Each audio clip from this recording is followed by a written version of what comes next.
let's get started. I'll call the meeting to order. And could we have a roll call? Sure. Commissioner Jesty? You're muted, BJ. Present. Aye. Thank you. Commissioner Sullivan? Here. Commissioner Samples? Here. Commissioner Johnson? Here. Commissioner Marin? Here. Chairman Woodham? Here. And Commissioner Conroy will not be attending. Okay. Let's pause for a salute to the flag. Again, we can do this standing or sitting. I'll lead. I pledge allegiance to the flag of the United States of America and to the republic for which it stands, one nation, under God, indivisible, with liberty and justice for all. You've seen the order of agenda. Do I hear a motion to approve that order? Motion to approve the order of agenda. And a second? I second it. Any discussion on that motion? If not, I think we can vote. All in favor, say aye. Aye. Aye as well. Any opposed? Motion carries unanimously. Blue folder items. I think there is one blue folder item, correct, Jennifer? Two. They're two. Related. Two, okay. They're related to the same thing. Mm-hmm. Yeah, they were both related to banking services, but two different items. You're right.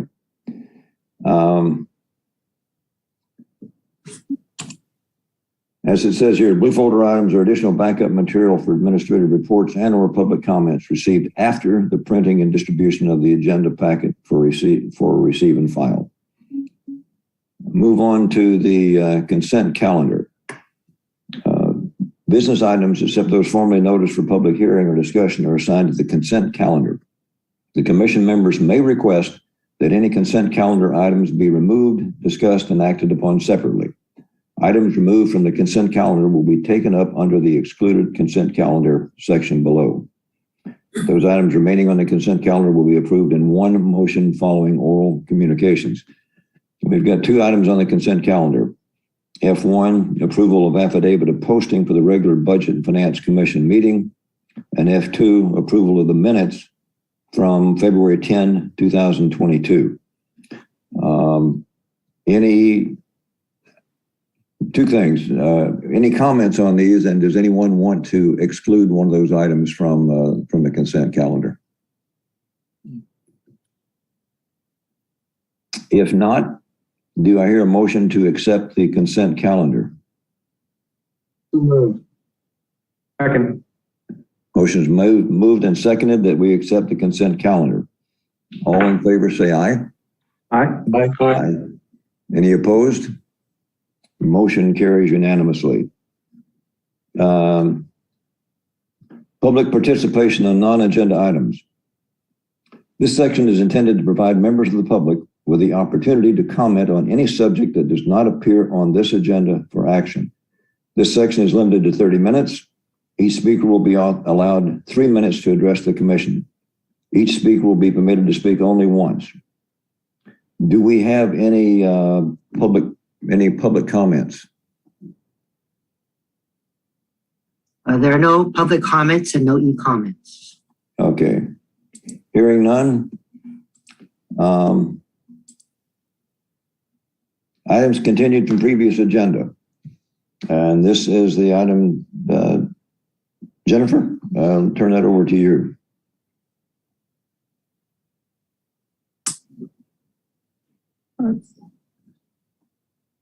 It Yes, so this is the discussion regarding the fiscal 21-22 mid-year decision packages. And we brought on Mike Witsansky, our city manager, to discuss these with you, even though They've already been approved by City Council. Because we got them in so late and there wasn't enough time to talk through them, we really wanted to be transparent and field any questions that you all had to just make sure that we're collaborating and you're thoroughly involved in understanding what the departments are asking in these packages. Hi, good evening, Commissioners. Good to see you this evening. It's a pleasure to be here. It's been a while since I've been before you. Here to really primarily answer any questions you have. I know last month there was really very little opportunity for you to react to these materials. They were being prepared in, sadly, real time. It's a standard that I think we were all frustrated by. So what I wanted to do is offer a chance to be before you to answer any questions you might have. Even though the mid-year action was taken by council, all of these items ultimately will flow through our budget discussions as we prepare our proposed budget in May, and will be topics of interest as we go into the council's June consideration and adoption. So while the mid-year action is done, all of your input on these items going forward is still going to be helpful. And certainly as we go into the broader, more deliberative budget process, you'll have multiple bites at the apple. You know, in summary, mid-year, I think can be boiled down to really three things. One, we were fortunate to benefit again from residual proceeds through our pension bond refinancing effort, ultimately giving us in one-time funds nearly an additional $9 million to utilize and allocate at some point this fiscal year or in future fiscal years. That was massively accretive to our bottom line and our year-end fund balance projections. And the other major sort of external contributor was the benefit of not one, but two tranches of COVID relief funds through the federal government, and both of which are expected to actually be received in this fiscal year. Originally, one was going to be part of the previous fiscal year, and then one this year. The way the federal government has timed their delivery, one fell into this fiscal year by way of receipt in August, and they are still telling us, although I'm skeptical of it, they may not come through, they're still telling us that we will receive the second tranche of roughly $3.4 million or whatever it is, sometime in either May or June of this fiscal year. So between the residual bond proceeds, slightly better revenues than estimated at the start of the fiscal year, and then this secondary tranche of COVID relief funds, we're looking at roughly a $13 million estimated general fund balance by the end of this fiscal year. And that's after the largely one-time decision packages that were recommended were approved. The council, as you probably know, decided not to spend much, if any, of that prospective balance. They left it untouched. That was really our request, in part because we would rather talk through community need as part of the proposed adopted process rather than quickly take action on a mid-year basis, particularly with very little time for your body to weigh in and really the council to kind of digest what was in front of them. So mid-year for us was focused on really sort of looking at mid-year needs in arrears. A lot of the items were one-time in nature. I know you had some questions, and I'm looking forward to getting to those. And it was really to provide stopgap funding for areas of concern that I'm experiencing, that our department heads are experiencing, whether it be crossing guard enhancement, whether it be for us to go out perhaps and finally do a targeted class and compensation study to look at how our salaries and benefits are aligning in the marketplace. We're having difficulties recruiting and retaining some of our key public works positions. So it's been important that we try to find ways to maybe supplement that effort, enhance that effort. So there was money recommended for a recruitment and retention bonus program that we're going to try to develop through a meet and confer process with the Teamsters Employee Association and the City Council. And in general, just trying to fill gaps in service based on current budgets. We had some mandated costs. I know you all raised the question about testing, particularly in the fire department. That department in particular was hit hard by mandates. They had an obligation to test on essentially a weekly basis under the county and state protocols. That created intense costs, and those costs dated back to the start of the fiscal year. We were not anticipating that kind of mandate going into the proposed budget. Now, out of fairness, that's really what that COVID relief money was supposed to be for, to cover those types of unforeseen expenses that really arose out of the COVID crisis. So, that's in part, it's a painful expense, but on the other hand of the equation, there's this, significant revenue source to really draw against for that type of activity. That's really what it's there for. Mike, a question on that second tranche. You expressed some doubt about tranche number 2. Is the doubt that we'll get it, or the doubt on the timing of the? It's both now, Mr. Chair. I think I am concerned.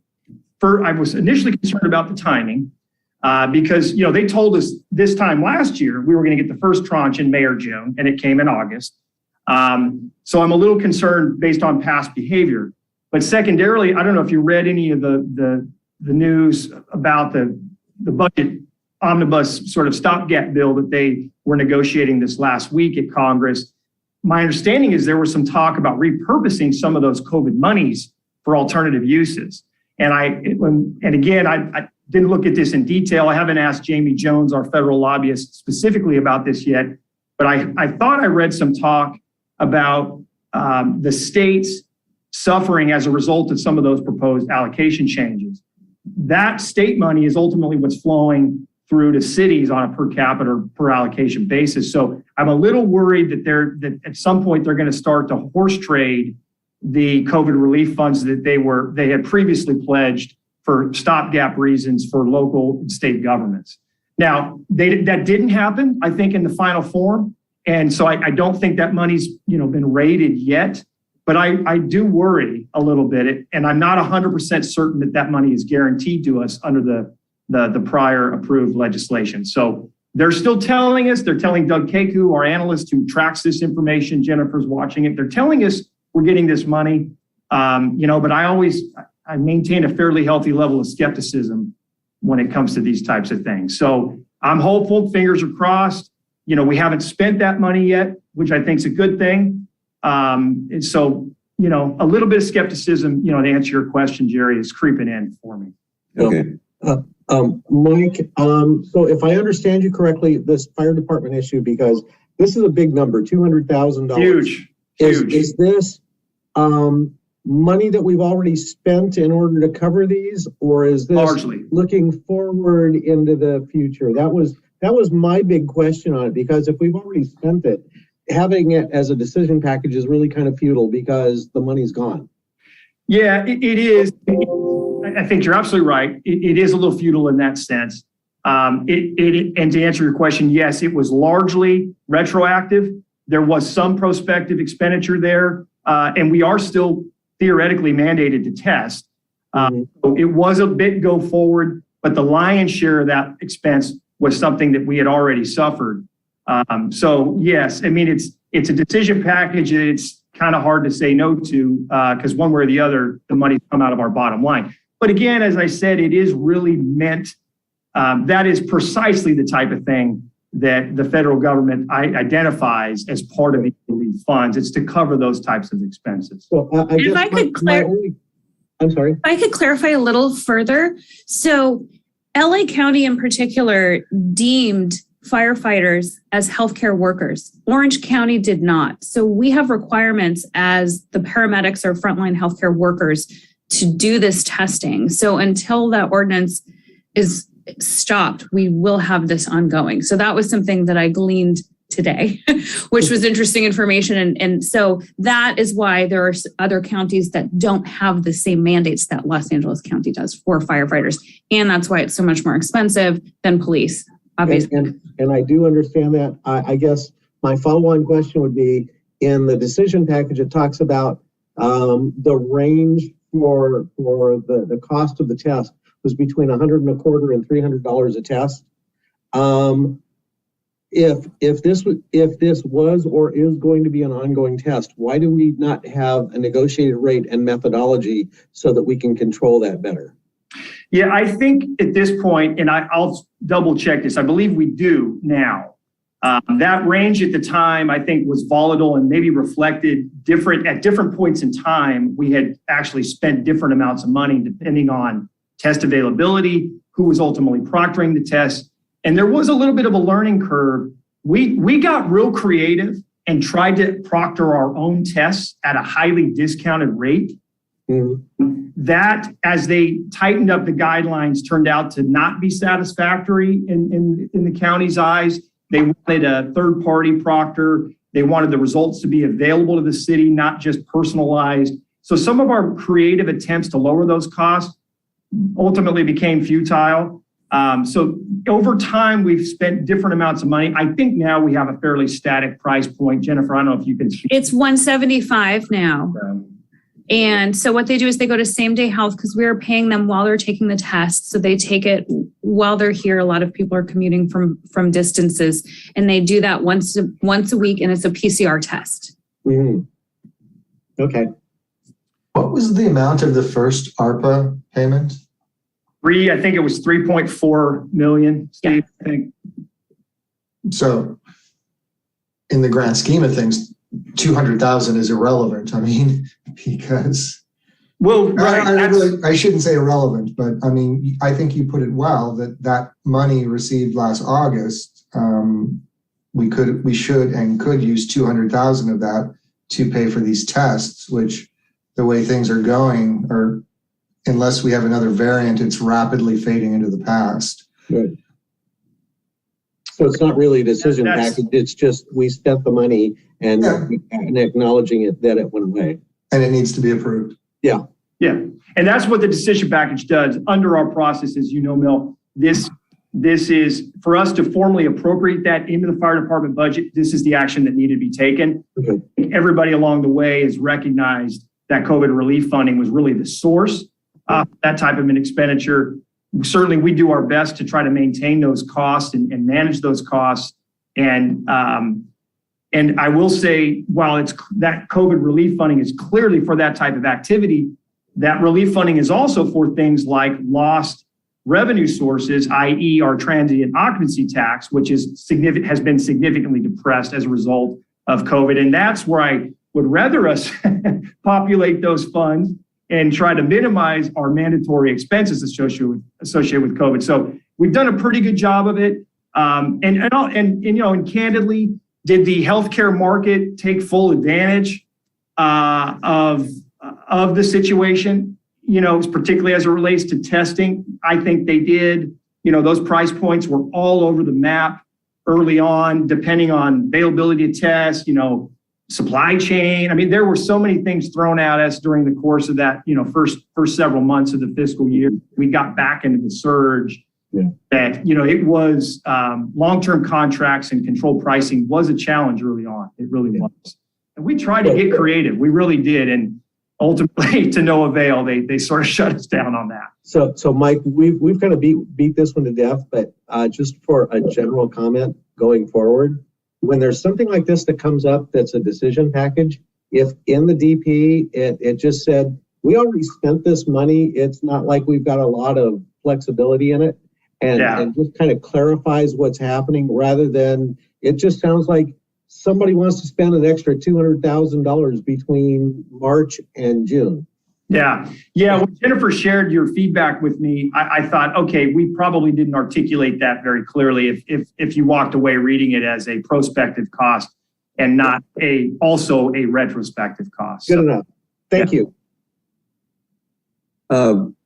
Question for the commission. How would you like to handle these decision points? You want to go through them and let each person who has a question address it, or how would you like to address? How would you like to proceed? I think there are some questions we have on some of these, for instance, banking fees that might take a little more discussion. How about if you're asking me, Mr. Chair, I'll do whatever the commission would like. I can go through them one at a time, or I can react to your core concerns. Whatever. I'm here all night for you. Whatever you'd like to do. I think if we, unless we go through them in some sort of order, we're going to be bouncing back and forth. So why don't we take a look at them? We discussed number one, ARPA funding. Number two, the bond proceeds. Any questions? Number three, additional attorney fees. I have a question about that, please. Oh, sorry, go ahead, Vijay. Mike, the decision package 3 says one-time appropriation of $95,000. Any particular problem or any pending lawsuits or something, or how come the fee has gone up so much? Yeah, that you might recall, and this may have been before your time, but we significantly reduced the city attorney's what we call general kind of matters litigation, or not really litigation. I call it general legal matters budget as part of our COVID budget reductions. Historically, the office carried somewhere around, and I'm pulling it from memory, but I want to say roughly $300,000 a year or more in core budget for those types of activities. We stripped that down by almost 2/3 as part of changes to the adopted 21-22 budget, because we knew we had to tighten the belt, and that was an area we were going to tighten it. This one-time expense is really to fill some of that void back. I think the expenses have been reduced, but the reality is, with the litigious and legal nature of everything we do, it's difficult to avoid all of those costs. So the request was to provide some of that supplemental funding and give the city attorney's office the ability to farm out more of its work to contract attorneys for more particular matters. I can't tell you precisely which legal areas a lot of that has been focused. We actually created a bit of a budget in the Human Resources Department. Some of you will recall, specific for human resources related matters, things like updating our department rules and regulations.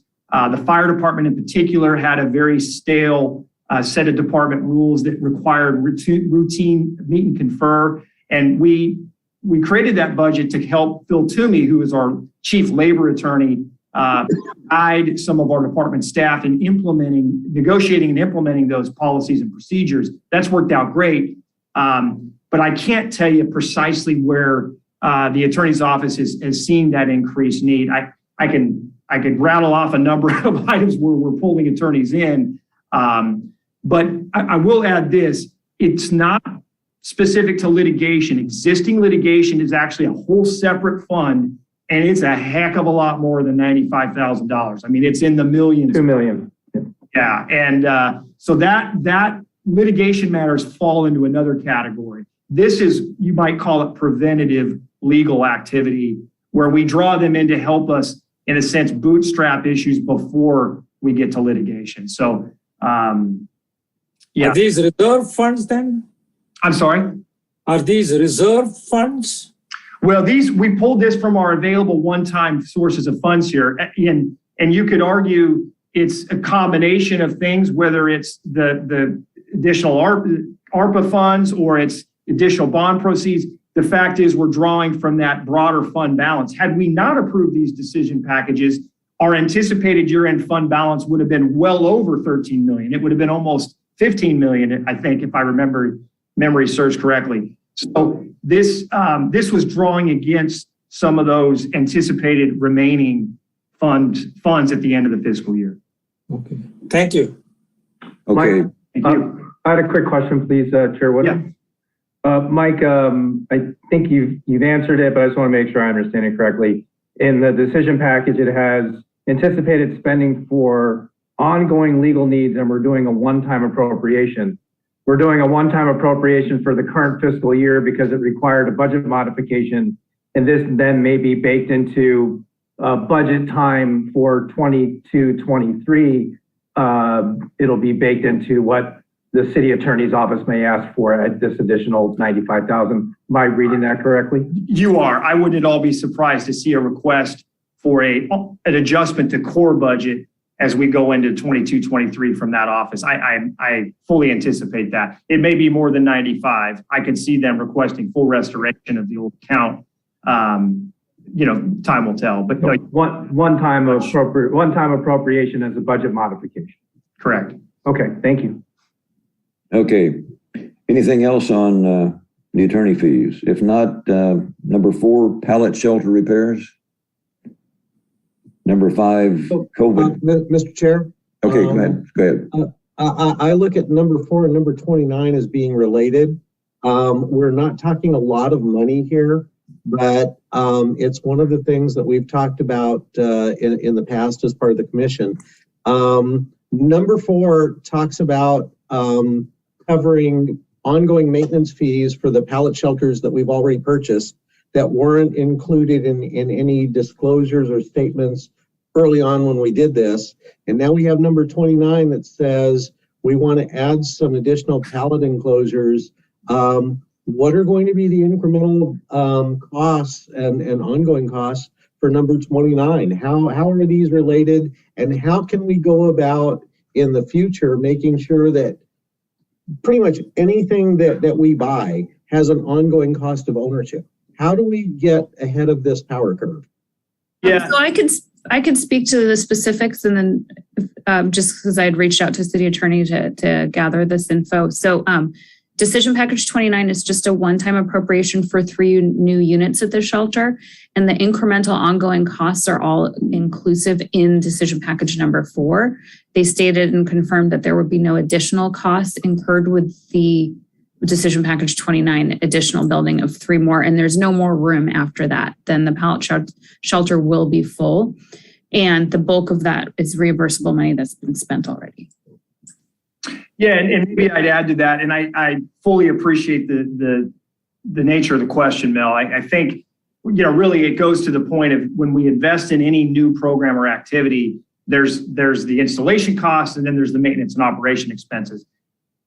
A lot of those have been identified and were part of the original pallet shelter program. But like anything, this has been a pilot initiative.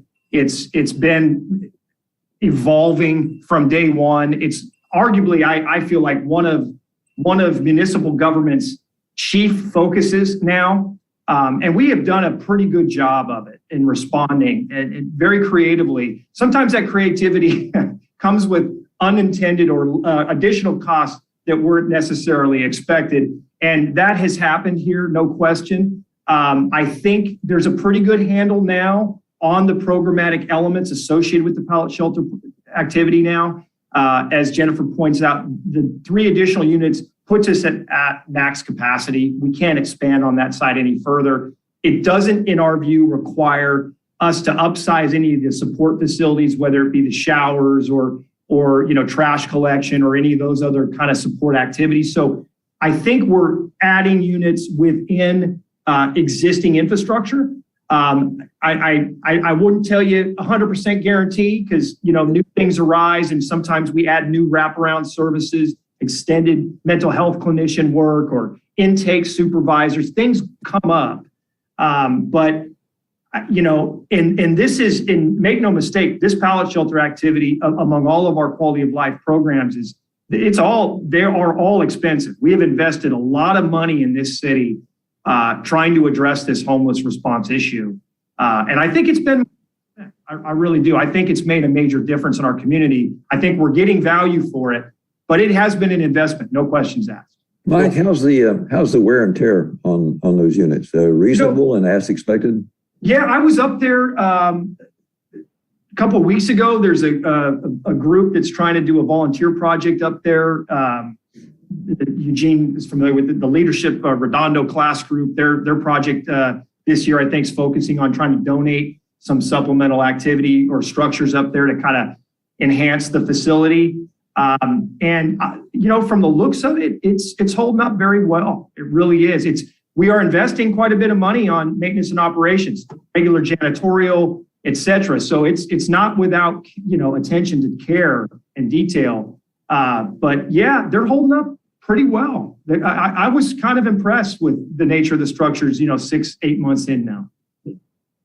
Okay. So Jennifer, when you talk to the city attorney's office, we've got the state, a lot of the guidelines, a lot of the emergency authorizations are starting to be shed away from COVID. We're able to not rezone, but use an emergency zoning for that site. Is there a question about whether or not we'll be able to continue for a period of time utilizing that, or that these sheltered new units won't be fulfilled because we may no longer be able to use that site when certain authorizations are dropped? Yeah, I think it's a good question. Maybe I'll answer that. I've talked to Mike about that. We've had these conversations. I think what we'll have to do, Eugene, to meet that requirement is we'll need to move away from the COVID-related emergency declaration, and we would probably have to implement our own local sort of housing crisis type declaration in order to continue the zoning. So we wouldn't be ordering units and then be unable to utilize them and have them stored somewhere. And we feel good. We feel like we have justification for that type of declaration. We just haven't needed it. Sure. Okay. Thank you. Okay. Anything else on shelters? If not, decision package number 5, COVID-19 response. It's the addition of $8,000. This, just to put a fine point on it, is kind of the human resource of the math. Fire had a very specific need. This is the more generic citywide requirements that we were playing a little bit of catch up on. We had anticipated in the budget much of this. It got amped up through the surge and the additional mask mandates and the conversion from, kind of traditional, bring your own favorite home cloth mask to then having to have either a surgical or an N95 on the premises. So that accelerated some of our costs here, but it is distinguished from what the fire activity is. Okay. The next item, number 6, targeted class and compensation review, it relates a little bit to number 20, Public Works Department recruitment and retention programs. Let's discuss that. What's going on there, and what are your views on that? Yeah, I'm excited about this one, Jerry. We are, I hate to say it, I'm excited about the research. I'm not necessarily thrilled about us having to find ways to maybe fund the results. I don't know what they'll be, but I have strong suspicions that at least in the area of salary, we're going to find ourselves in certain positions well under market. We're an attractive employer for a variety of reasons, most notably because we're a beach community with an engaged citizenry. We're viewed as, obviously people love working on the coast. There's a lot of natural draws, but our base salaries, as you compare them to some of our peers, are on the lower end of the scale. I mean, every small micro study we've done, we are below market, with the exception, because we have made these adjustments in the areas of police and fire. We have committed, and this commission knows as well, we've committed significant resources to cost of living adjustments for our police officer, sergeant, lieutenant, captain positions, et cetera, as well as our various firefighter association related positions. So we've made investments there. But our other civilian employees, particularly, as you point out, our public works employees, are largely under market. And we're having trouble recruiting in certain target areas. So this will allow us to go study how we compare to our competitors and see if we need to make adjustments in how we compensate our employees. And I'll be honest, one of the things that we might find in this is that we do very well and are above market on the benefits side of the equation, below it on the salary side. It may be that some of the recommendations that come out of this are to kind of align those differently, maybe redirect sources that are dedicated to the benefit structure side and maybe apply them towards salary, because that is typically the first draw for a candidate, is what is that base salary? They don't fully appreciate or understand perhaps the other benefits we provide in our compensation. Those are more nebulous to a new hire. So I'm looking forward to the results here. It may, hopefully it lays out for us, kind of a longer term plan or need that if we're fortunate enough to have resources to support, we'll be able to tackle. Mike, how many open positions do we have that we're not able to fill because of the low salary? You know, it's really on the public works side. I'd say we're struggling right now with 6 different classifications. The actual number of vacancies is probably 8 to 9. But our maintenance worker 1 position, our park caretaker position, our building maintenance worker, which is slightly different than maintenance worker position, our engineering tech positions, our associate engineering positions, our basic engineering assistant position. We're struggling a little bit to bring in folks in the market. And I suspect those areas in particular we'll find we're below some of our competitors. So how many of these are subject to current union contracts, and when will we be able to adjust them? After a meet, well, typically just about all of them, to answer the first part of your question, the management and confidential pay and benefits plan, which really covers our sort of mid-managers, or shouldn't call them upper managers, department heads, et cetera. Council by resolution can make changes to those positions. That there is no association that bargains there, but all the rest of the positions in the city are subject to a meet and confer. In my experience, if we're additive in the compensation, that meet and confer process isn't all that difficult. it's but a redirection of benefits, that's a more difficult conversation. That would require some significant sit down and discussion with the groups. Okay, thank you. Okay. I got a question. I got a quick question, if that's all right. Go ahead. When do you anticipate having the results of this? Will you have it in time for next year's budget and planning? I don't think so. I don't think we'll have it in time for the budget. I do think, though, we'll have it in time for the termination of our existing association contracts. We're in contract with all of our groups for, depending on which one, for roughly the next 18 months. So we should have the results well in advance of us entering that negotiating season.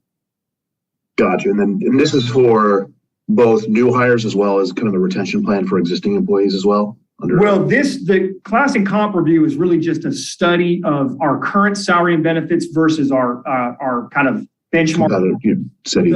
The item down below that's specific to the Public Works Department issue, that's us trying to create a recruitment and retention bonus program using one-time funds.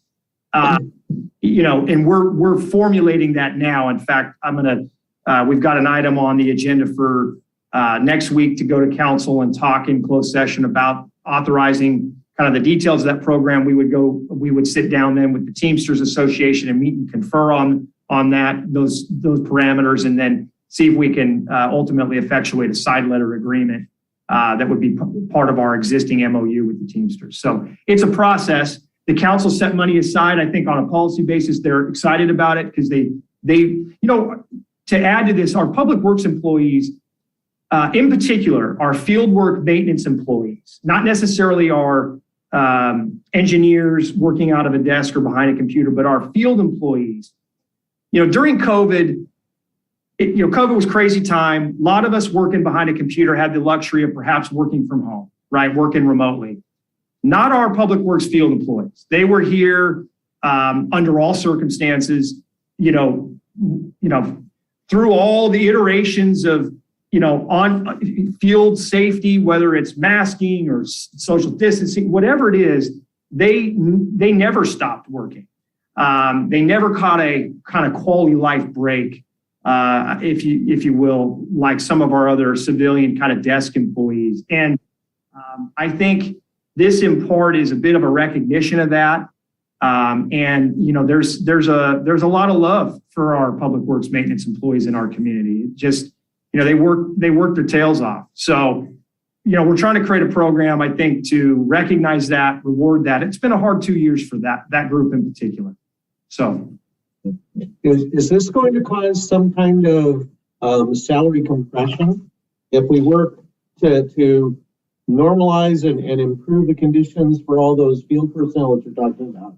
If we normalized it, Mel, I think it would. If this became a permanent program, I think it would. we're viewing this as a bit of a bridge measure, a stopgap between now and the implementation of whatever that sort of class and comp review might show us. So we're framing this as kind of a 2-year program. And hopefully after that, we've studied class and comp to determine and better understand how we can be more competitive through our normal pay and benefits rather than having to use this kind of one-time kind of excitement to bring folks on board and retain them. Okay, thank you. Anything else on 6? If not, number 7, banking fees. Yeah, that's a loaded one. I fully appreciate your questions there. Fire away.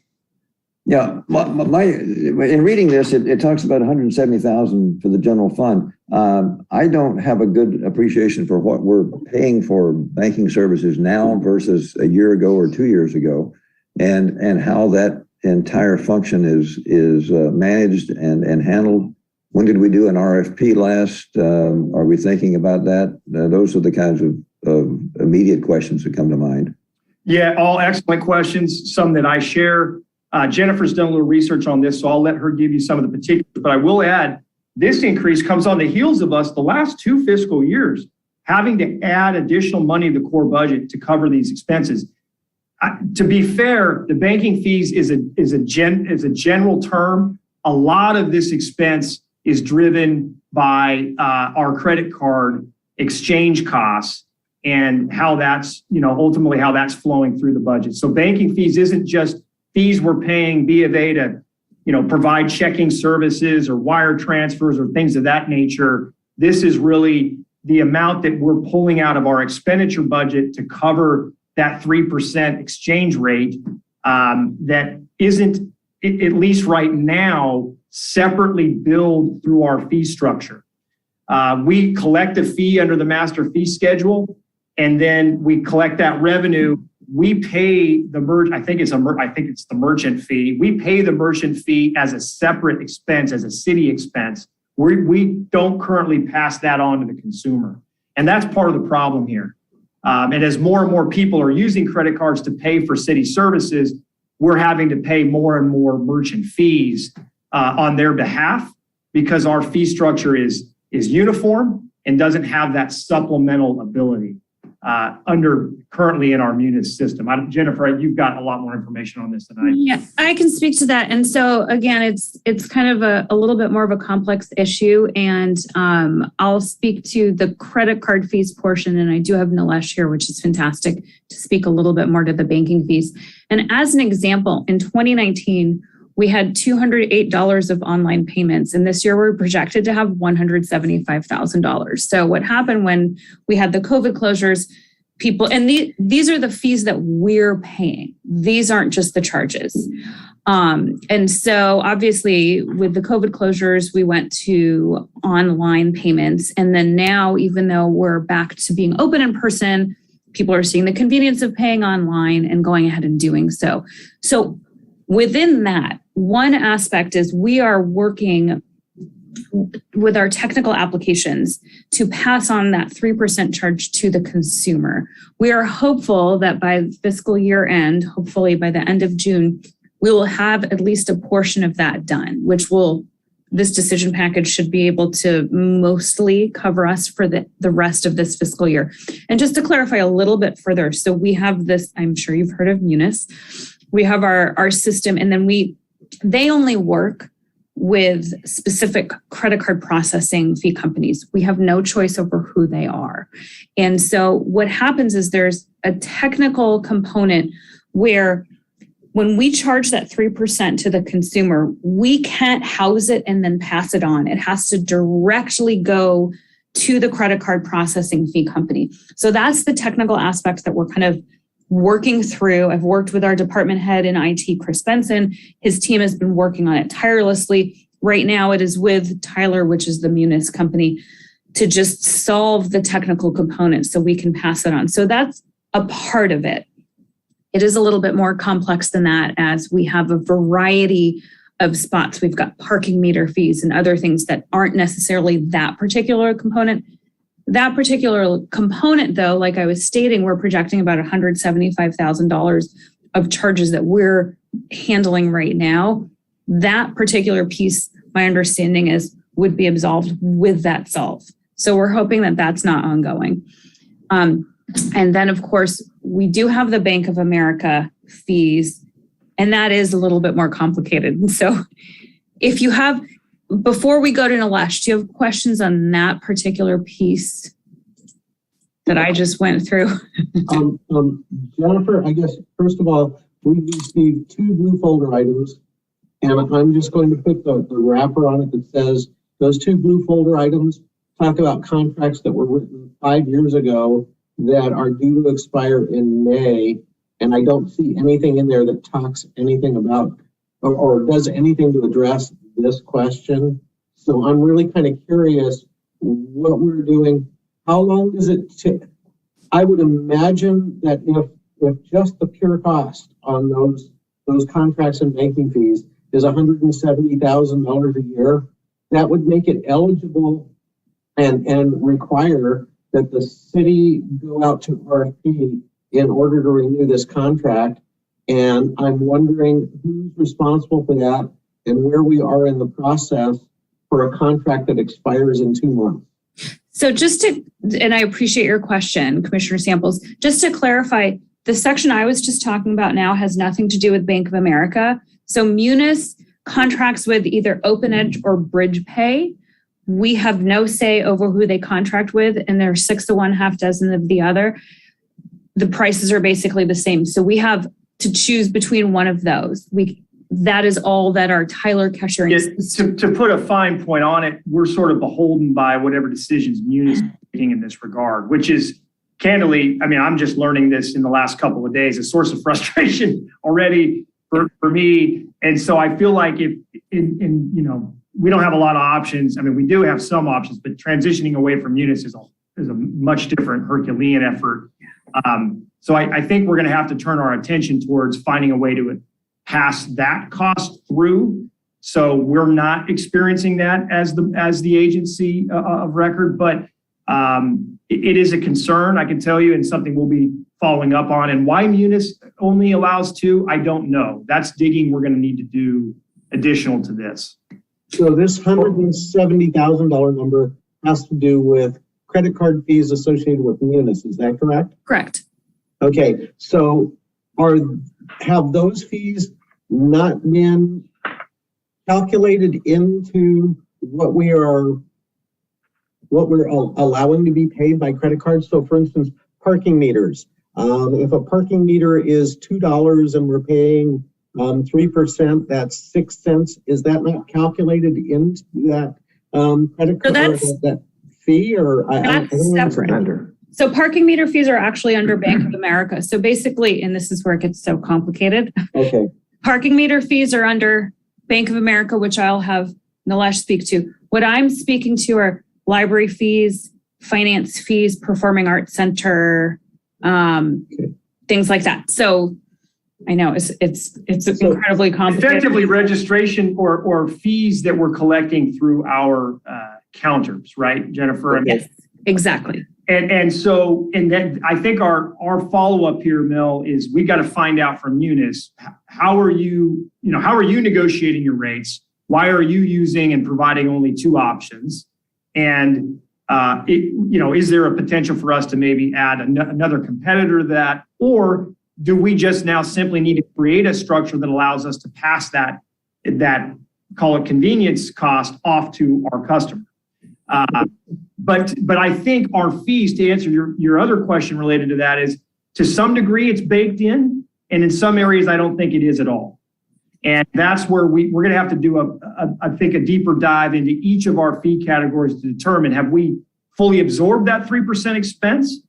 Recognizing every increase just adds to that expense in a way. Or is there a better way of doing business where we maybe freeze our regular fee and then pass that through to the user? I don't know. We're gonna have to look at that. Yeah, I guess for me, I'm seeing so many places where if I want to pay by credit card, they charge me a $5 handling fee, as opposed to if I want to write a check. So I guess as a city, especially with these numbers being this big, I guess I'm kind of amazed that $170,000 is 3% of what we're processing, or more or less 3% of what we're processing.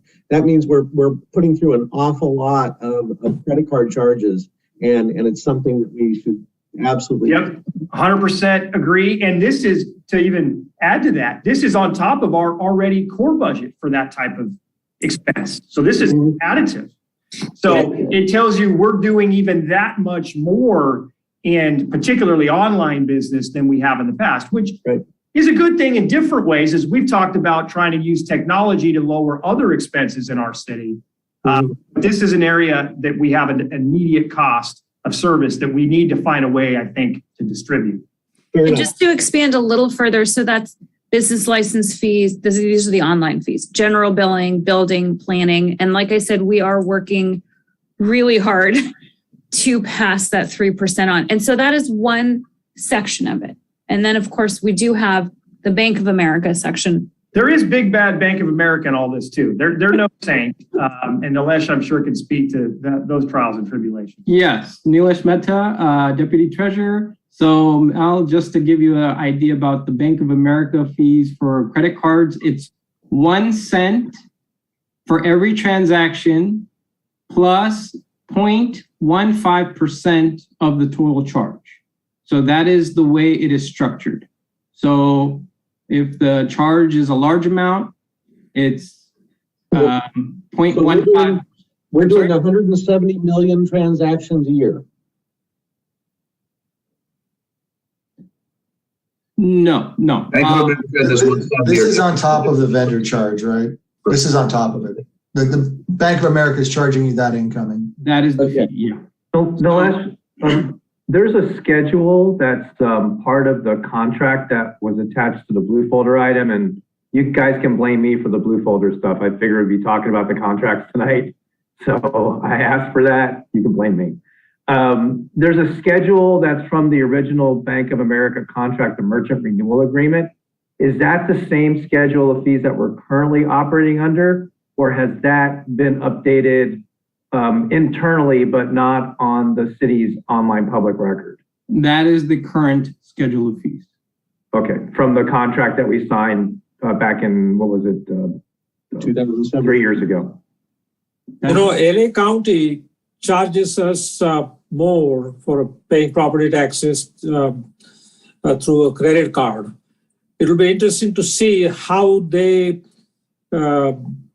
report their funds. Do they have a separate line item for the 3% that they charge? Because I'm sure they must be getting several $1 million through on property taxes through the credit cards. When I saw that, I just charged it to my bank account, but even then, the ACH still costs you some money, but it's a lot less than credit card charges. And it also depends on which credit card, what affinity was.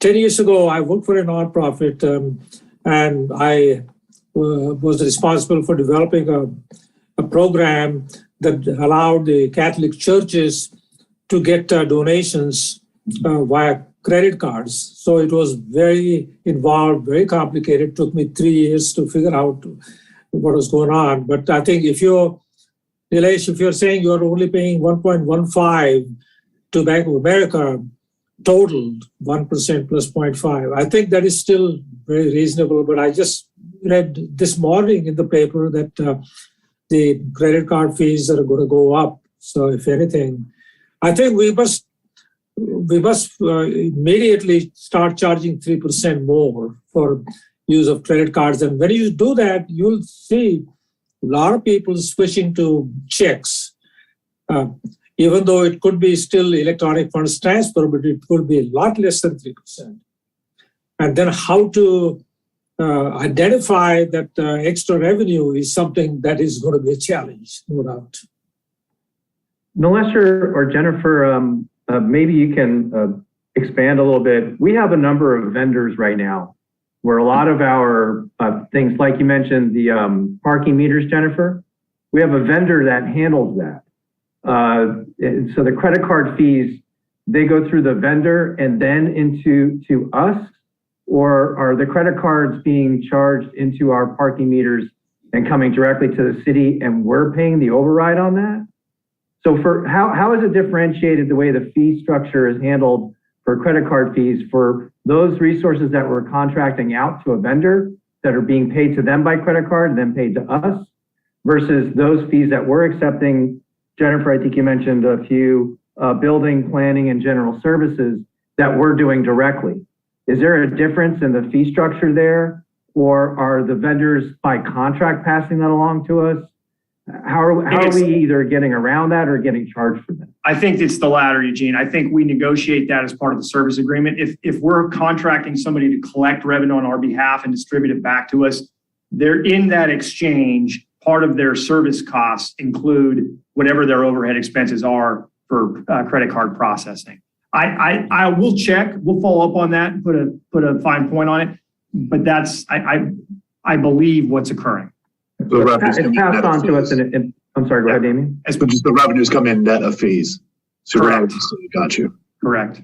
So you mentioned a few of them, Jennifer, building, planning, general services. You said in 2019, if I heard you correctly, we took $208 in payments online. That was 2,000. No, $200 was what we paid for I see. the extra Okay. The 3%. fee. Yeah, it seemed like I thought I had heard that wrong. I beg your pardon. Thanks.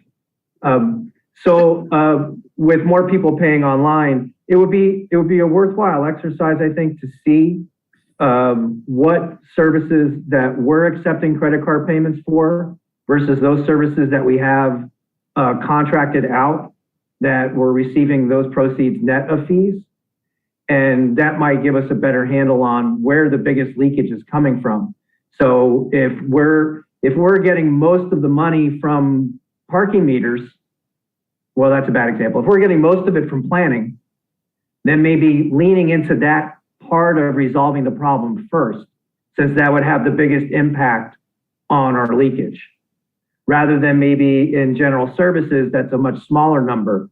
And so we're looking to IT to resolve this problem. They start with that area of our intake that is the largest volume, and then start charging fees there and feather it down, just as a way of attacking the problem. Or does it all flow through Munis? Is that the issue? So you have Yeah, so I mean, that 175,000 or so that I said we're paying, that's over 90% of the fees that are from the Global Payments Open Edge, separate from Bank of America.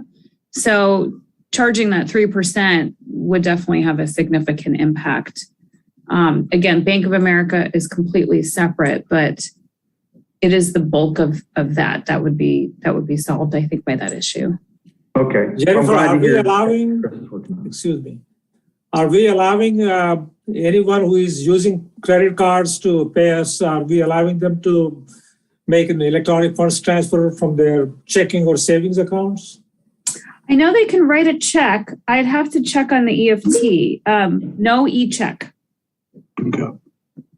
Any particular reason why not? Because that would be a lot less expensive than allowing them to charge it to credit card. Or is that an issue with Munis as well, that they can't actually take e-check? I would assume so. I will definitely look into that. But yeah, there were issues in testing with that. So yeah, again, there's the technical challenge where we're using that particular platform and we're kind of beholden to working through those issues. So we could definitely look at it again and see where we're at now, but there were issues. So we can take in a paper check, but the only option for online processing is a credit card right now. But the same company that normally processes the credit card transactions, they also process the bank transfers. So it should not be any different company, and the process should be the same. The only difference is cost. And the problem with the credit cards is because the processing company does not know what type of a credit card the customers are using, because there are so many different types of credit cards depending on whether you get the airline mileage or some other cash back. So the fee they charge for each transaction is all over the map. And this is what I found out when I was handling those transactions. But the ACH, the bank transfer, the same company offered it. And then there was no e-check or anything. You just use the same process.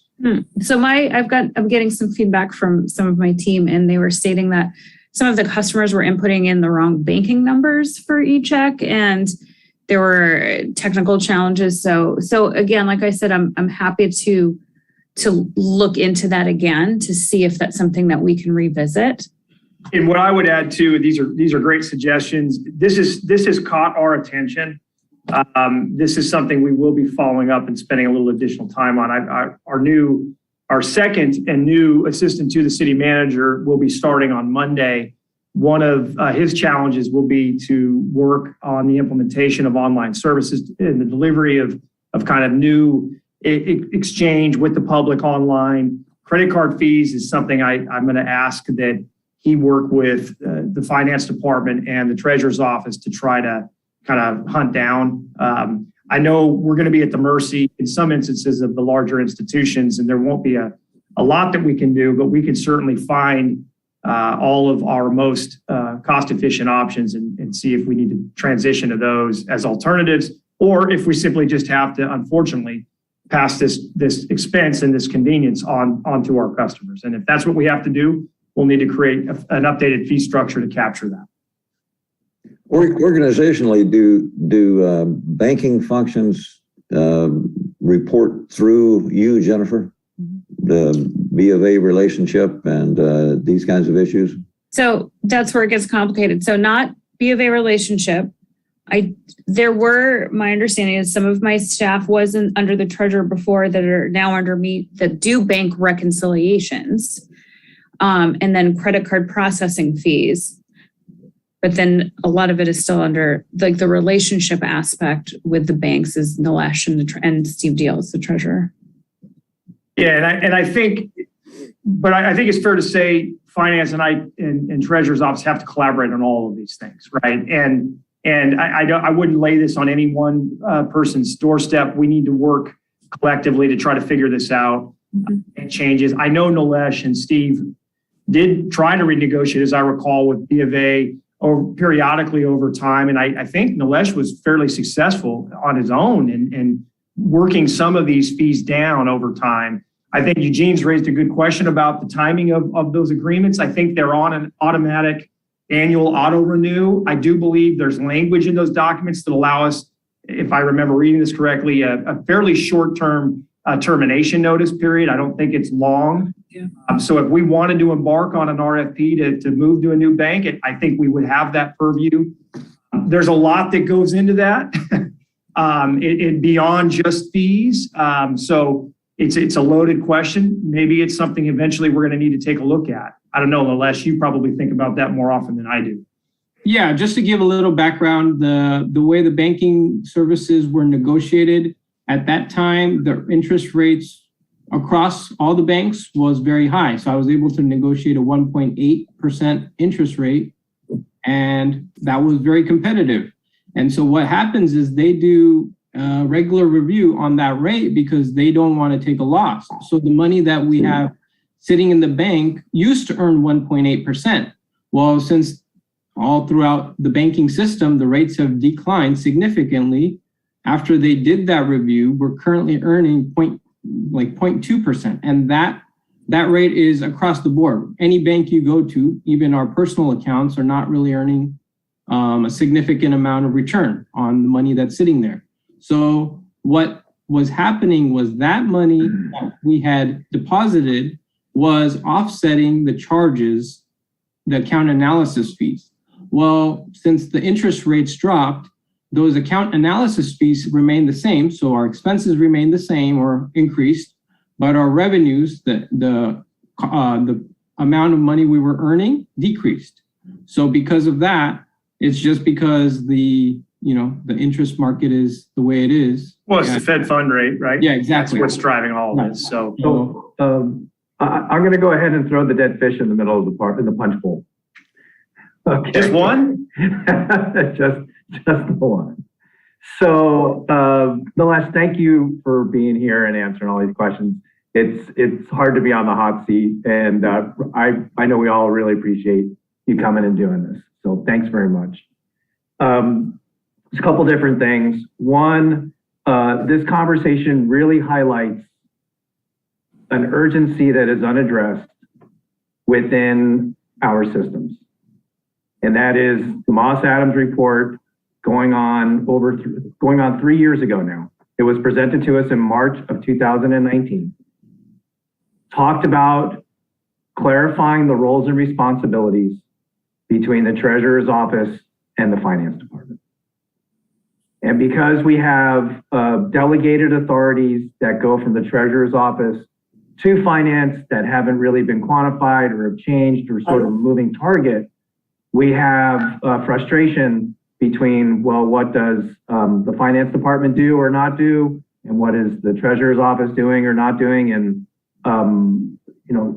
even last month we were talking about this, we brought in Nilesh, Jennifer brought in Nilesh, and we started talking about the Bank of America contract, and we had to check. We weren't sure. We thought that was treasurer, and Jennifer, you're right, it was the treasurer's office. So there's a big cleanup that needs to happen if we're going to get our arms around all of this. I mean, the biggest competition we have is with ourselves, right? So it's for all of us to be better, and it's a process. It's just a process. But until we start to qualify or clarify those roles and responsibilities, we're going to continue to have confusion.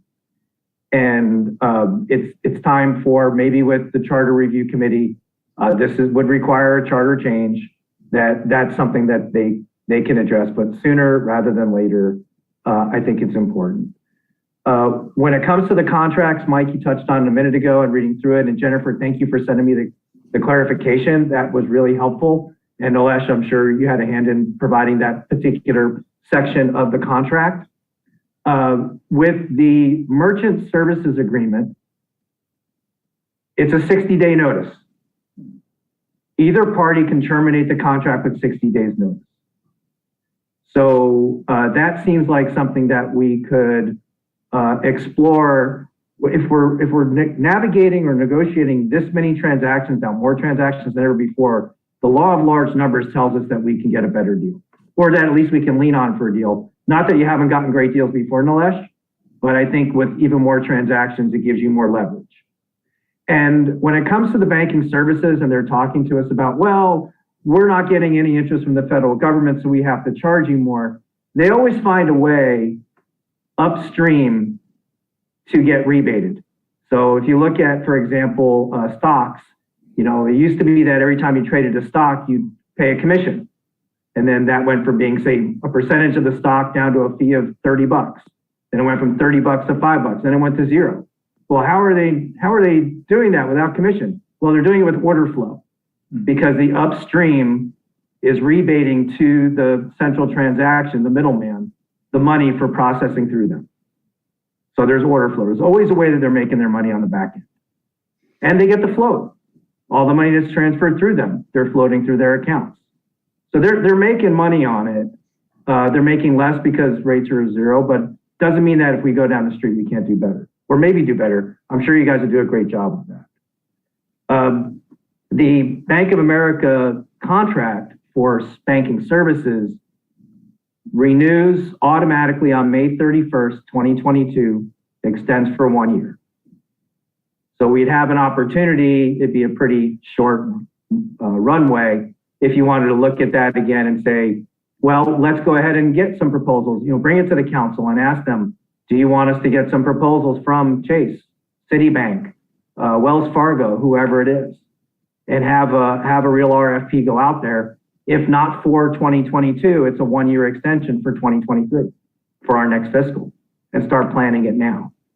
I think that would probably be better. I don't think that, considering that we're entering into budget season and you guys are understaffed and incredibly busy with budget season, that it would be something to do now. But maybe can we try and take a look at it for creating an RFP, seeing if council does want to do that, seeing if Steve and Lesh, what they think about that, and maybe have it ramped up so that this time in 2023, we'll have 3 or 4 proposals to take a look at. Yeah, it might be something we explore as part of a budget response report, kind of lay out the process, understand maybe what the potential, for savings might be, see if it's worth, and what the pitfalls of changing banks are. I mean, it's not, there's a lot of, as I think we would all imagine, there's a lot of work in that, even in our own personal checking and financing situations. It's a lot of changing banks is hard. Yeah, you got a lot of auto pays and all kinds of stuff you got to clean up. So it's no fun, but it very well might be worth the exercise right now. And, I think the same thing goes for our conversations with Munis to a degree. It is exceedingly frustrating to hear that they only provide us 2 options. And, I feel like Munis carries a lot of weight. There's a lot of systems that we have that are deployed through their software, but, that's a bit of a frustration to be that limited in option. Well, the beauty of that contract is 60 days and you're out of it. Yeah. And that's an easier transition. The credit card stuff is a much easier transition than the banking services. Yeah. As far as that goes. So, that auto renew is a bigger deal, right? But all these, I think, Nilesh, I'd love to hear you weigh in if you think that I'm way off base here. Can this give you a couple of extra clubs in your bag if we go through an exercise like this? Yeah, we will have to review that. Yeah. Okay, so you think that'd be something you'd be amenable to taking a look at if the council was to say, yeah, we'd like to take a look at an RFP for this, and you guys would be willing to go ahead and work on that too. Okay. The good news is that we found it. It's unfortunate. I'm glad it's been recognized, but I think that more than anything else, to circle back, and I'll stop talking. This is something, the roles and responsibilities that we've been aware of needed to be changed for 3 years, and it's time to take a step towards that. Yeah, if not changed, certainly documented, right? I mean, I think that's the Moss Adams approach is make sure we've clarified, we've documented. I think, at the working level, things there is division of responsibilities that are occurring, but it's the systematization of that and making sure it's documented and understood. Okay, that's fair. That's a better characterization. That's fair. Yeah. Thank you. Okay, thank you. Okay, good. All right, any more? We want to do banking fees some more? Or we?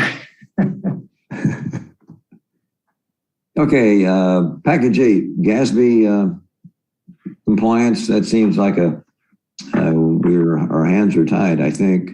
Yeah. 9 and 10 are related to some reclassifications of positions. Any comments on those? No, I just add that the payroll is pretty straightforward. We have a part-time payroll technician, and we really at this point have full-time payroll need.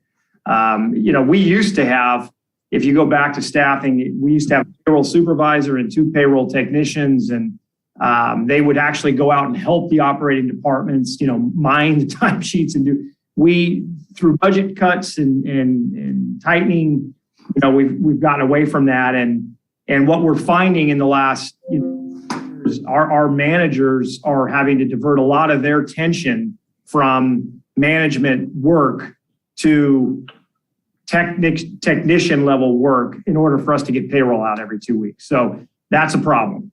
And this is a fairly cost-effective way to hopefully fill some of that need.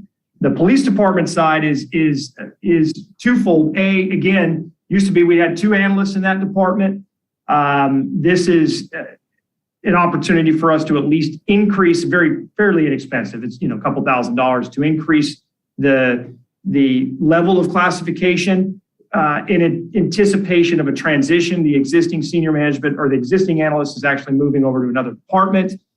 Replacing that position is going to be a challenge.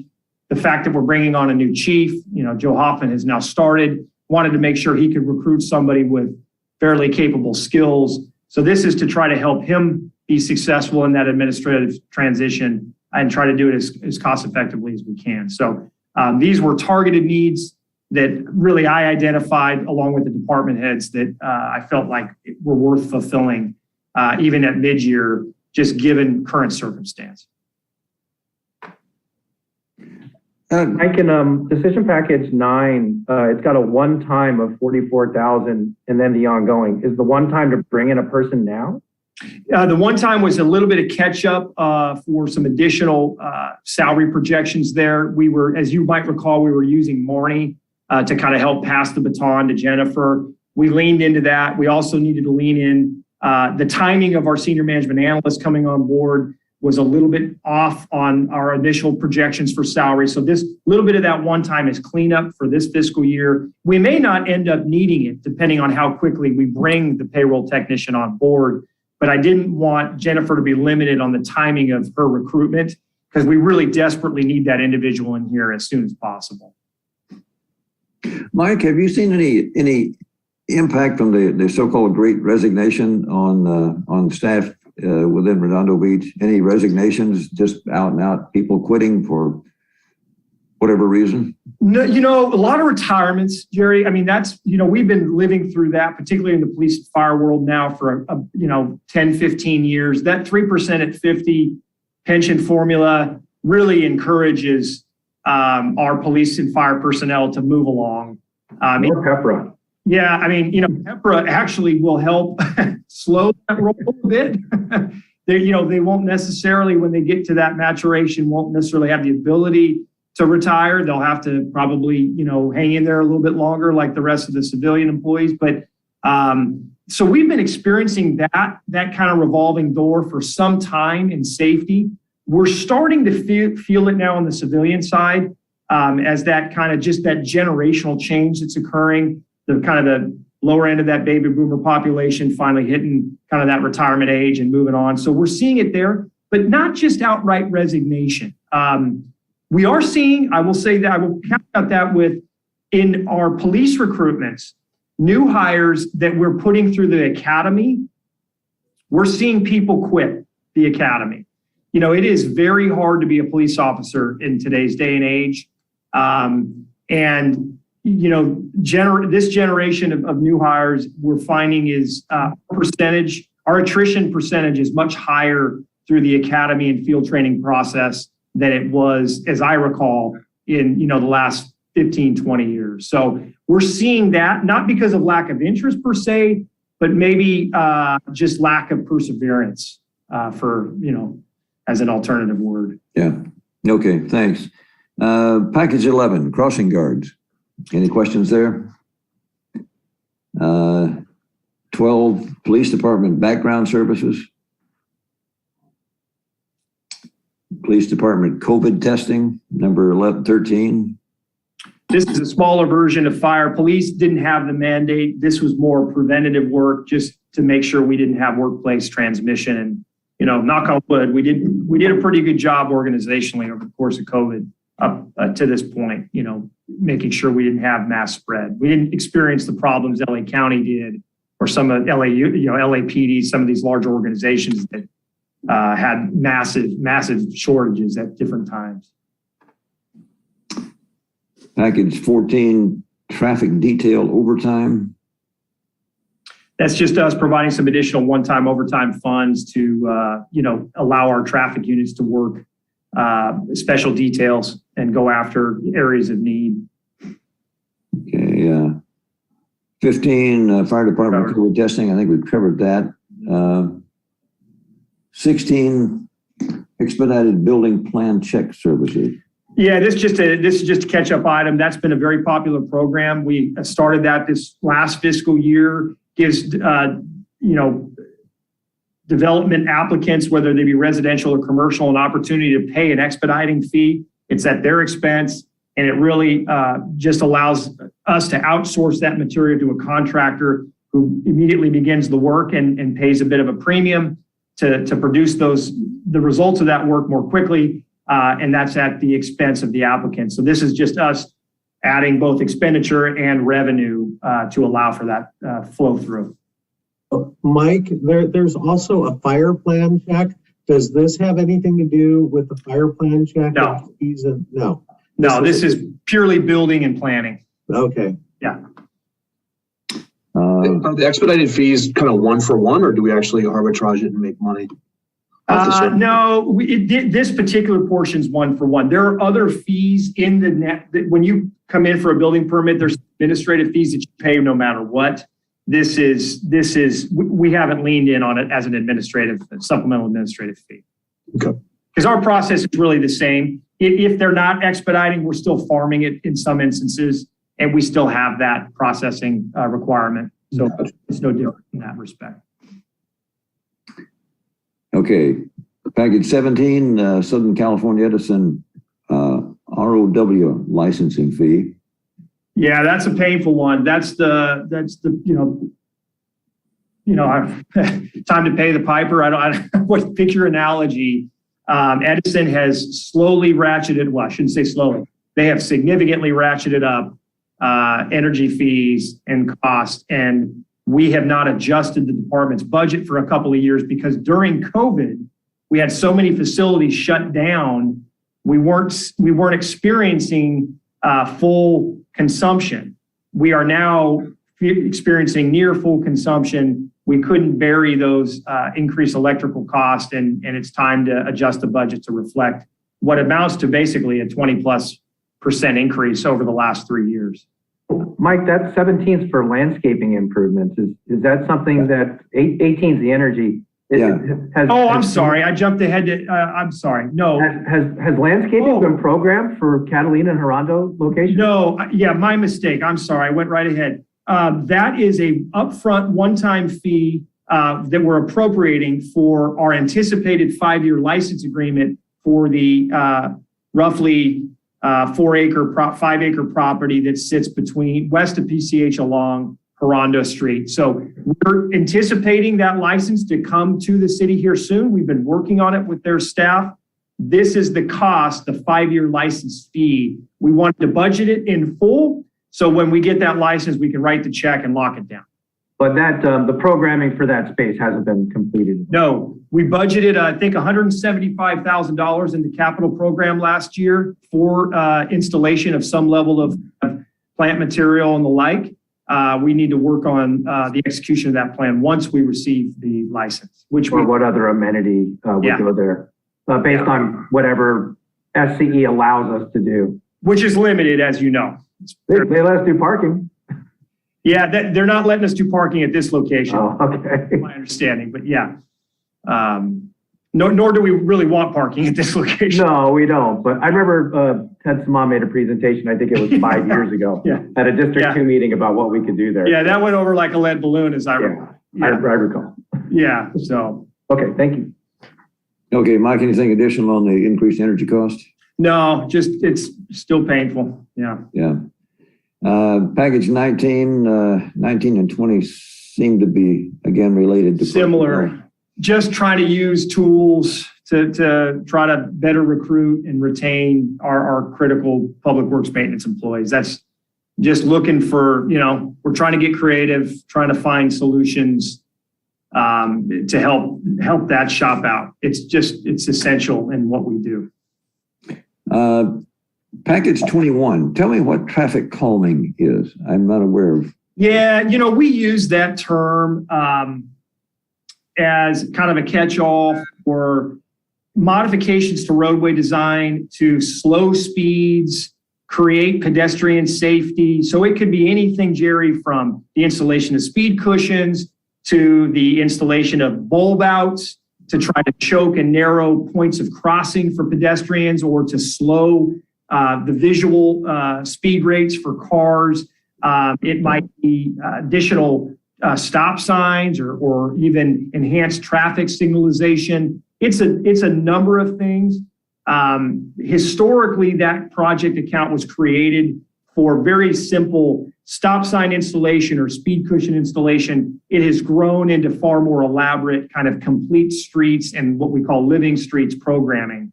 And there are a series of projects that have been identified throughout the community where residents in particular in certain neighborhoods have said, hey, really want to see changes here to try to slow the speed of traffic and enhance the sort of walkability of the community.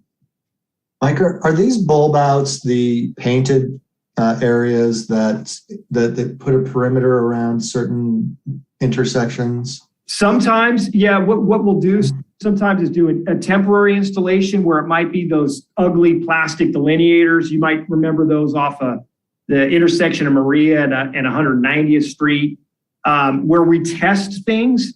And then ideally we come back if the neighborhood receives those pilot tests well, we come back with the more permanent installation, which is usually raised curb, ideally a landscape raised curb, sometimes not, and in a more permanent installation. So it can be initially temporary striping or delineators, and then generally when it's something we want to permanentize, it becomes a more robust and attractive structure. I hope we're watching what our neighbor cities are doing. I live right on the border of Redondo and Hermosa, and they did some very interesting things including putting a pole in the middle of an intersection, painting a blue circle around it and calling it a traffic circle.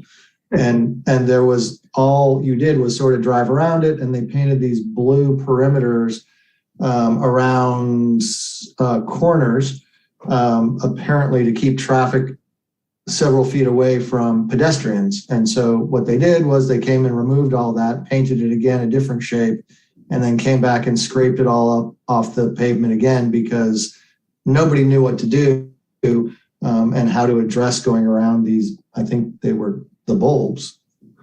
Yep, that would be effectively Hermosa's attempt at a pilot program that probably wasn't very well received.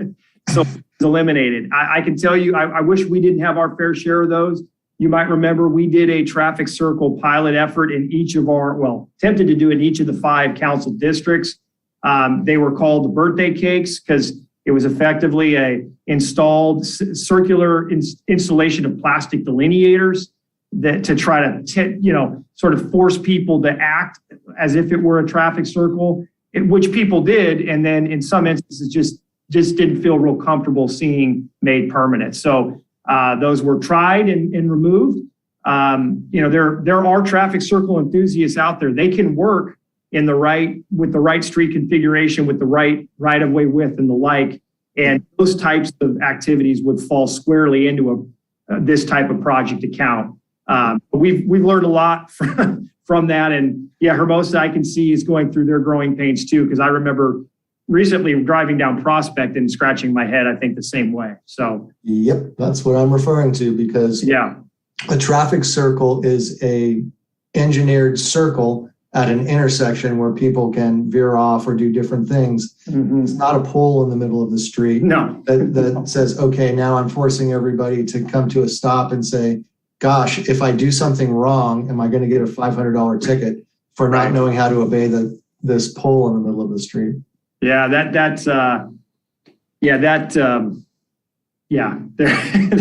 there's good design and there's bad design. All right. Seen all iterations. So yeah. Thank you. Okay, package 22, fireworks. That 60,000 is an additional cost. What's the total cost of that? Yeah, that's the cost. That's the cost of the barge and the fireworks. It was not put in the budget originally, and it was when the council approved the fireworks show for what will be next fiscal year. They settled on a barge display down on the waterfront. This is really our follow-up, kind of a housekeeping action to formally appropriate those funds. Okay. 23, installation of new light poles. This is us trying to be creative, using on-call contract staff to help supplement our maintenance efforts. There's been a big demand for improved furniture, fixture, equipment, et cetera, down in the waterfront pier area. You've all seen the light poles down there. They're very tired. We have the new light poles in stock. They're actually at our pier maintenance yard, but we don't have the personnel to install them. We're just too busy. This is to bring on a contractor to actually help expedite that effort and get that project done. 24. Yeah, this is a new obligation. SB 1383 has changed the way we sort of manage food waste. We are a massive trash collector and mover of trash down in the pier area. Athens ultimately hauls it away, but we collect it first from the community bins and from the businesses, put it in our big trash compactor. Athens rolls it out. For us to now move effectively the new food waste requirements, we actually need a forklift to help us with that, with this customized rotator. So we need a piece of equipment to meet the obligations of this new state mandate. Okay, that answers the question. I couldn't tell that it was new, so it is a new requirement. Yeah.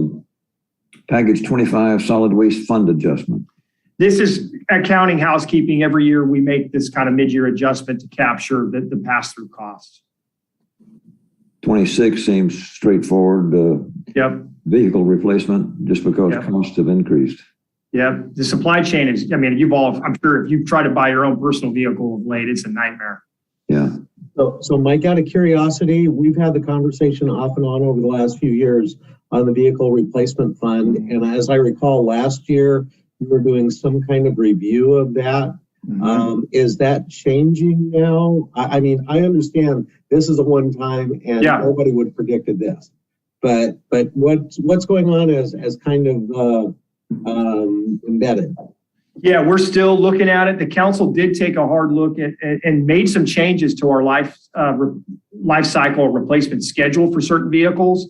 And we're constantly evaluating the program, particularly as we tried to move, if we can, to more electric vehicles where possible. So we're continuing to evaluate the program. At some point, I think we need to come back and have a full conversation, lay out fairly bare for you all what our expectancy schedule looks like, and really talk it through. We did a mini version of that through a budget response report and try to incorporate some of your input. I think maybe 18 months ago. It's been a while, I know. But we ought to, at some point, we're going to need to revisit that conversation. I mean, we really need to periodically reviewing the program. I mean, as a matter of just good governance. So I haven't talked to Ted about it of late.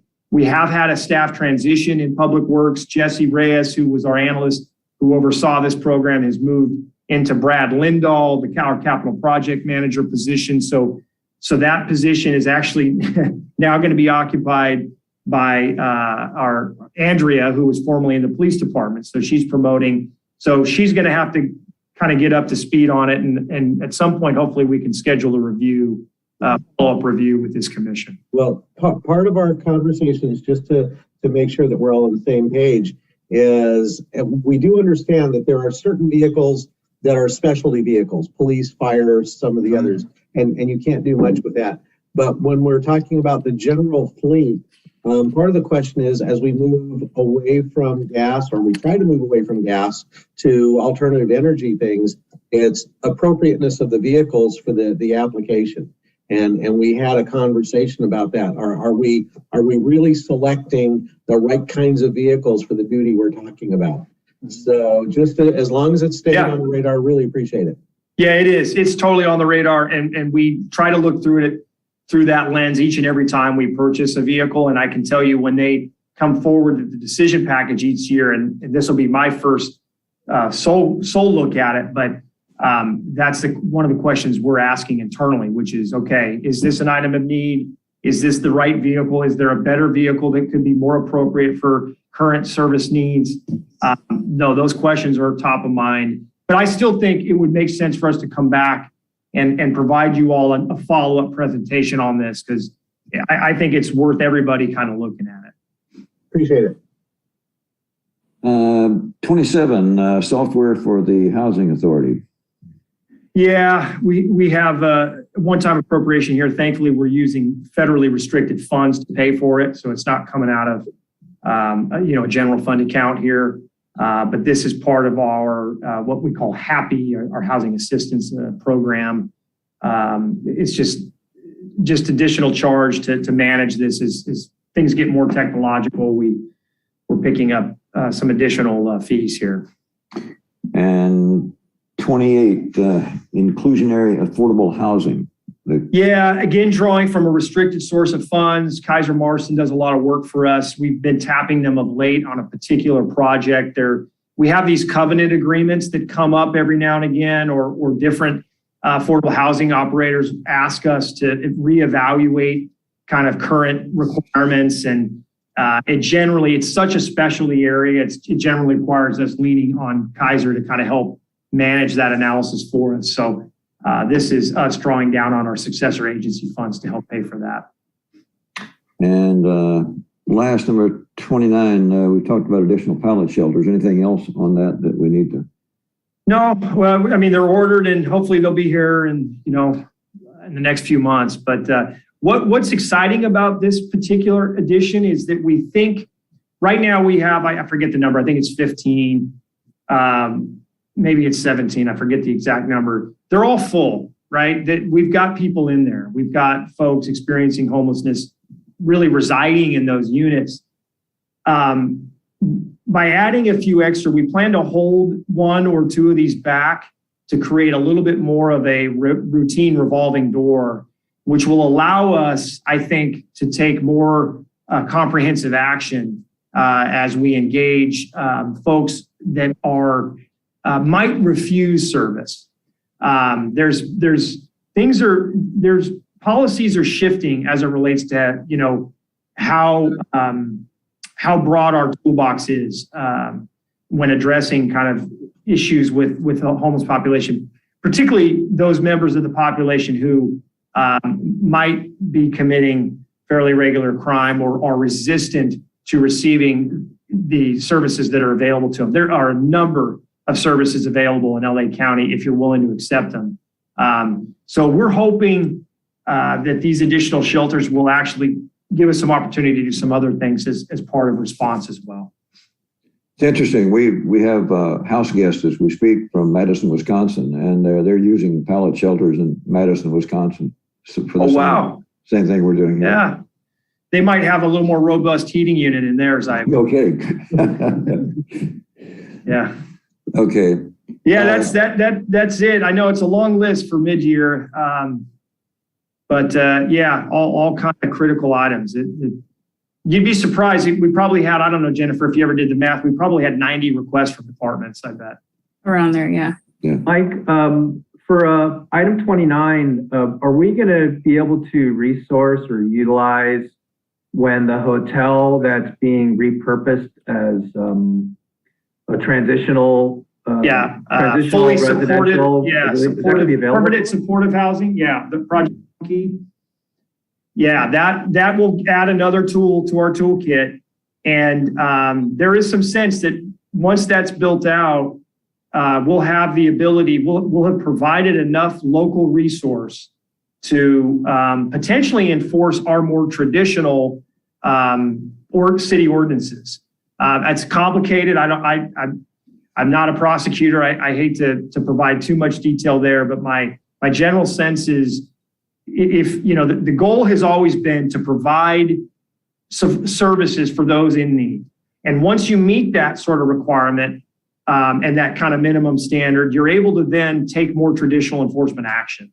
And we're getting to that point with what we've deployed through all of our different programs. I mean, we really have been a model for local governments, not just in LA County, but I think across the state. So we're almost there. We're getting, I think, closer to that standard and threshold. And I think that will give us even that much opportunity in the future. So. Okay, thank you. Jerry, those ice fishing, those pallet shelters are good for ice fishing too. That's true. Yeah, might have just pulled them off the lake. I don't know. Maybe they didn't even have to go doing. Maybe they were a universal structure in Wisconsin. Yeah.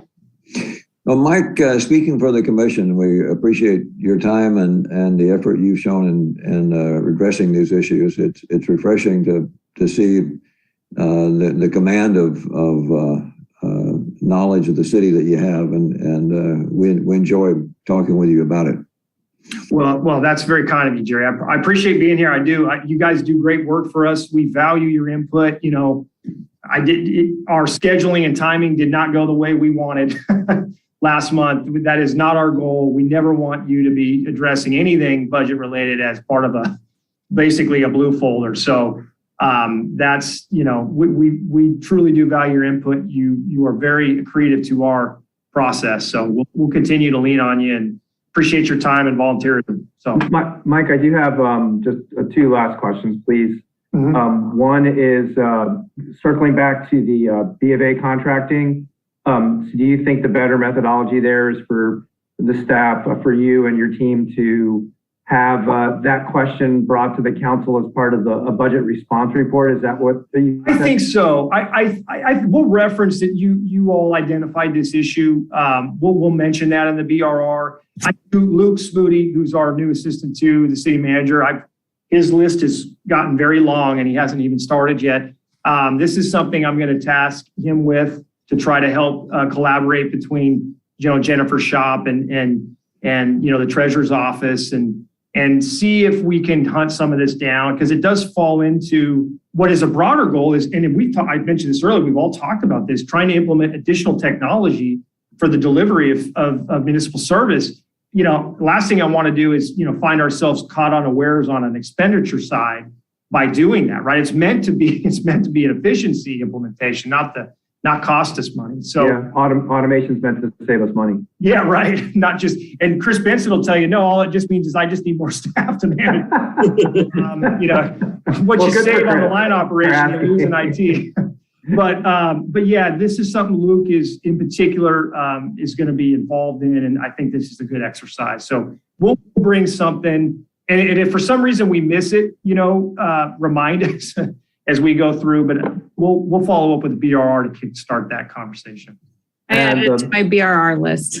Yeah, thank you, Jennifer. The last thing is I wanted to congratulate you, Mike, not just on being our new city manager, because we haven't had you since you became city manager, but in becoming the default photo in the local newspapers when there's a generic city article. Oh, God, am I really? It's gone from being the Civic Center to your smiling face. So oh, my congratulations. God. And my receding hairline. I love it. Yeah, wonderful. Yeah, I should have farmed in a picture, from 10 years ago or something, if that was going to be the case. Yeah, great. Congratulations. Yeah, thank you. It's not what I've accomplished, trying to like a low profile, Eugene, you know that. Okay, I know. Yeah. Jennifer, do we have any public comments or questions on this discussion? Nope, none. No e-comments. Okay. I think so. Doug can confirm. Okay. Yeah, no e-comments and no public comments. Okay, great. Okay, let's move on. Thanks, Mike. Let's move on to item K. Good night, everybody. Thank you. Thanks, Mike. Member items and referrals to staff. I'll go through the list of those who are here. Commissioner Geste? I just had one quick question for Jennifer. When it comes to talking about the banking and ATM, the credit card transactions, have we checked with Manhattan Beach and Hermosa Beach to see how they process these fees, and if we can pool the other beach cities to have a joint kind of group to negotiate with the bank for better terms? Well, so that is the Bank of America side. And so that would be the treasurer's office. I could not just the credit card fees, but also the overall banking contract. For Munis, we have nothing to do with that contract. And I know that's where it gets a little bit confusing as well. So just to clarify, we've got the B of A, and then we've got our credit card processing fees, which we're beholden to just our Munis platform and who they work with. So do you mean the banking and credit card fees through Bank of America? No. What I meant was, how do the Hermosa Beach and Manhattan Beach process the credit card transactions? Do they charge 3% more? If so, how do they account for it in their budget? The same question that you raised. Okay. How do they handle it? Okay. I will find out. Thank you. Sorry, everybody, but did we take any kind of action or vote or roll call vote on the last item? Well, we should have received and filed. Yeah. Move to receive and file the mid-year decision packages. Second. All in favor, say aye. Aye.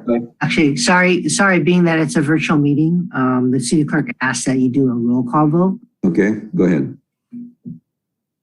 Commissioner Jesse? Yes, I didn't get the question. I'm sorry. Just that you approved the receive and file the last item. This is just receiving and filing the report on the mid-year budget that we've been discussing. So, Okay. yes or no? Excuse me, can you repeat that? Is that a yes? Your question, BJ? No, I didn't understand the question. Am I supposed to receive and approve a report or something? Yeah, we're receiving and filing the report on the mid-year budget that we've just been discussing. So it's a procedural issue that we need to. Oh, okay, yeah. And it's been moved and seconded, and we're doing a roll call vote now, so it's to you. Yeah, I don't have any questions or problems.